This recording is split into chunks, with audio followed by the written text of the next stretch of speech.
अनोखा संबंध। शादी की वर्षगांठ की पूर्व संध्या पर हम दोनों पति पत्नी बालकनी में साथ में बैठे चाय की चुस्कियां ले रहे थे। खिड़की खुली थी। झिलमिलाते सितारे ठंडी ठंडी हवा के झोंके बहुत सुकून दे रहे थे। मन आज से 12 साल पूर्व खिड़की के दूसरी ओर सितारों की दुनिया में झांकने लगा। आज संसार की दृष्टि में हम एक आदर्श युगल हैं। प्रेम भी बहुत है अब हम दोनों में, लेकिन कुछ समय पहले या कहिए कुछ साल पहले ऐसा नहीं था। उस समय तो ऐसा प्रतीत हो रहा था कि संबंधों पर समय की धूल जम रही है। मुकदमा 2 साल तक चला था। तब आखिर पति पत्नी के तलाक का मुकदमा था। तलाक के केस की वजह से बहुत ही मामूली सी बातें थीं। इन मामूली सी बातों को बढ़ा चढ़ा कर बड़ी घटना में ननद ने बदल दिया।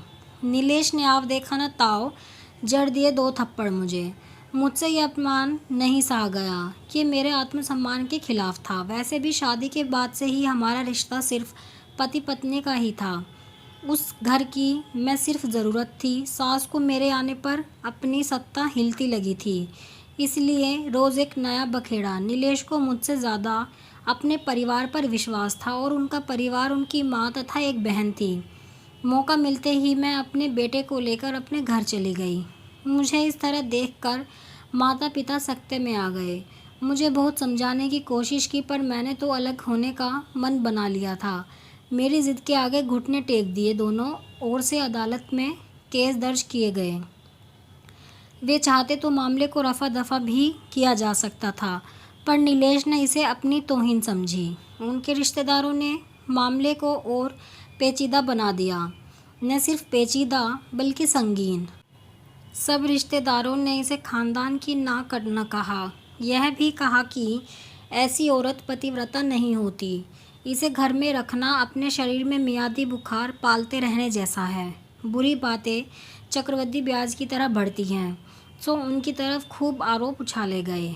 ऐसा लगता था जैसे उस पक्ष के लोग कोई खेल खेल रहे थे।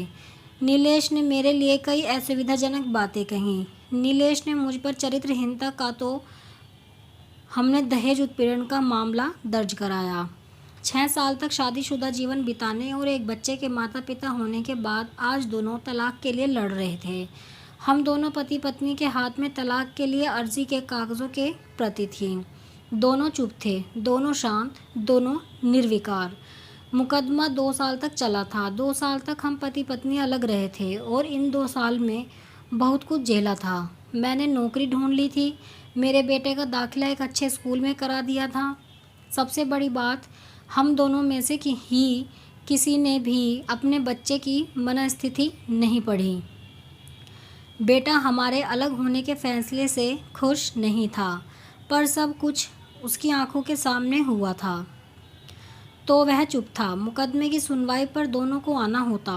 दोनों एक दूसरे को देखते जैसे चकमक पत्थर आपस में रगड़ खा गए हों। दोनों गुस्से में होते। दोनों में बदले की भावना का आवेश होता। दोनों के साथ रिश्तेदार होते जिनकी हमदर्दी में ज़रा ज़रा विस्फोटक पदार्थ भी छुपा होता। जब हम पति पत्नी कोर्ट में दाखिल होते तो एक दूसरे को देखकर मुंह फेर लेते, जैसे जानबूझकर एक दूसरे की उपेक्षा कर रहे हों। वकील और रिश्तेदार अक्सर उनके साथ होते।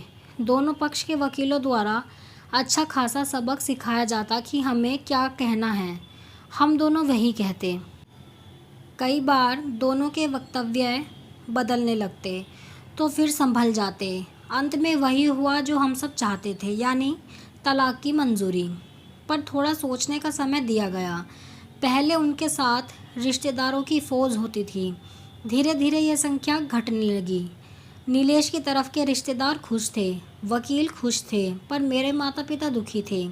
अपनी अपनी फाइलों के साथ मैं चुप थी और नीलेश खामोश। यह महज इत्तेफाक ही था। उस दिन की अदालत की फाइनल कार्रवाई थोड़ी देर से थी और अदालत के बाहर तेज़ धूप से बचने के लिए हम दोनों एक ही टी स्टॉल पर बैठे थे।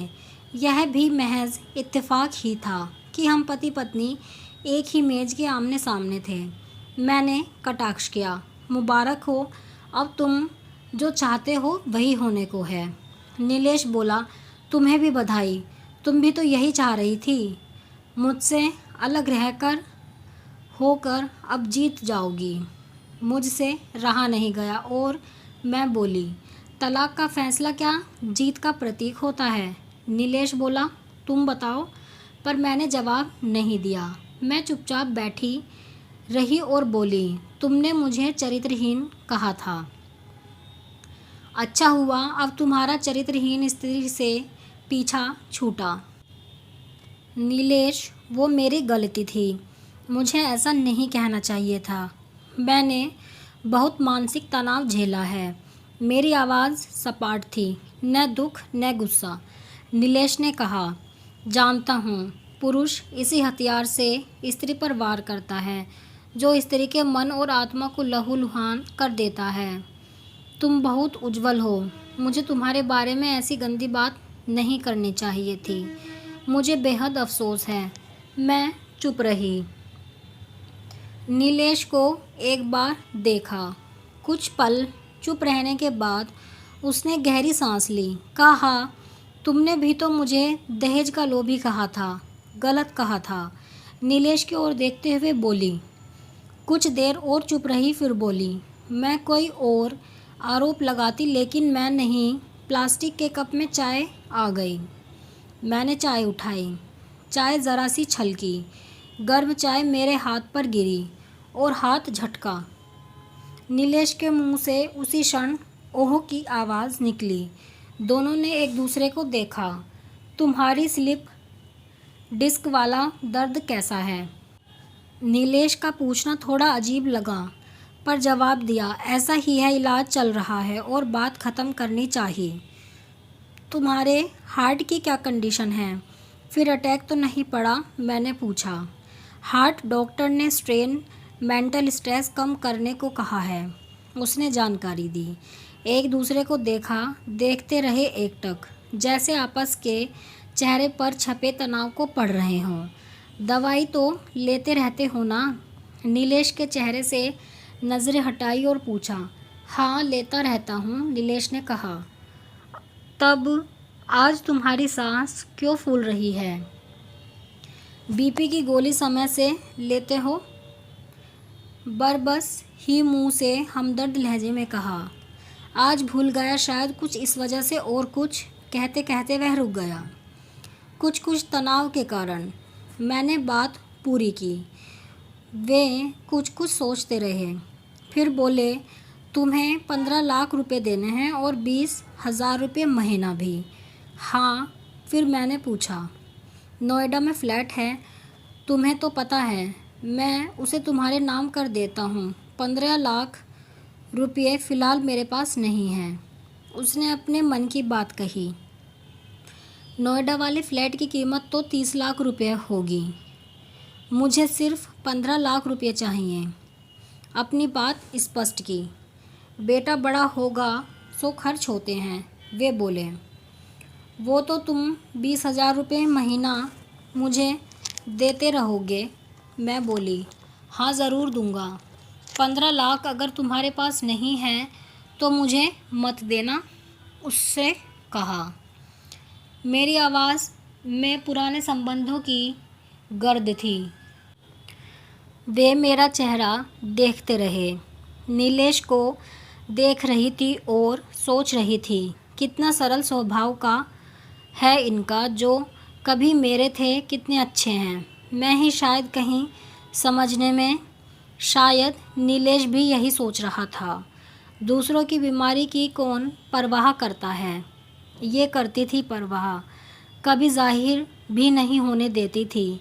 कितनी संवेदना थी इसमें। मैं अपने क्रोध के नशे में रहा। काश जो मैं इसके जज्बे को समझ पाता। हम दोनों चुप थे, बेहद चुप, दुनिया भर की आवाज़ों से मुक्त होकर खामोश। दोनों भीगी आंखों से एक दूसरे को देखते रहे।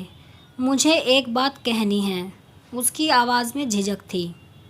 कहो, मैंने सजल आंखों से उसे देखा।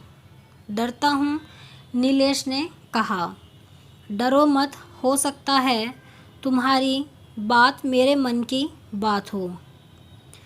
तुम बहुत याद आती रही, वे बोले।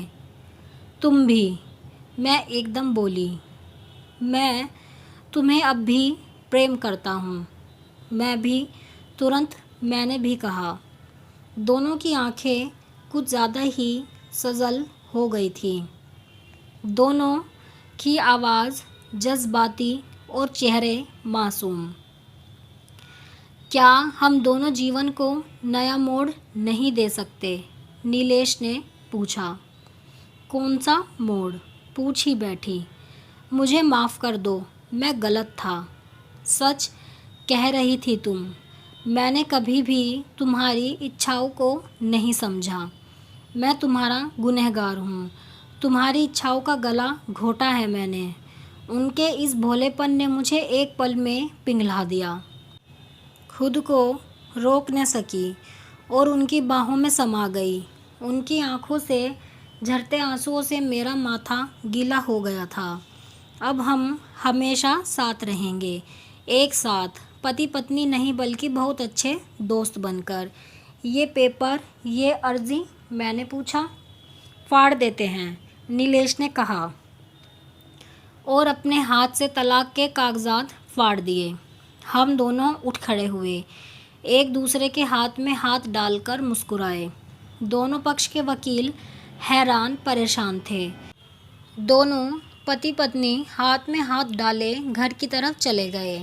सबसे पहले हम दोनों मेरे घर आए, माता पिता से आशीर्वाद लिया। आज उनके चेहरे पर एक संतुष्टि की रेखा थी। 2 साल बाद माँ पापा को इतना खुश देखा था। फिर हम बेटे के साथ इनके घर, हमारे घर जो सिर्फ और सिर्फ पति पत्नी का था, 2 दोस्तों का था। वक्त बदल गया और हालात भी। कल भी हम थे और आज भी हम ही। पर अब किसी कड़वाहट के लिए कोई जगह नहीं। ये अनोखा संबंध है, पति पत्नी के रिश्ते से भी कुछ ज़्यादा खास। आप कमेंट में ज़रूर बताएं कि आपको ये कहानी कैसी लगी है, आपके क्या विचार हैं इसके बारे में। अगर आपको कहानी पसंद आई है तो वीडियो को लाइक करें, शेयर करें और चैनल को सब्सक्राइब करें ऐसी ही कहानियों के लिए।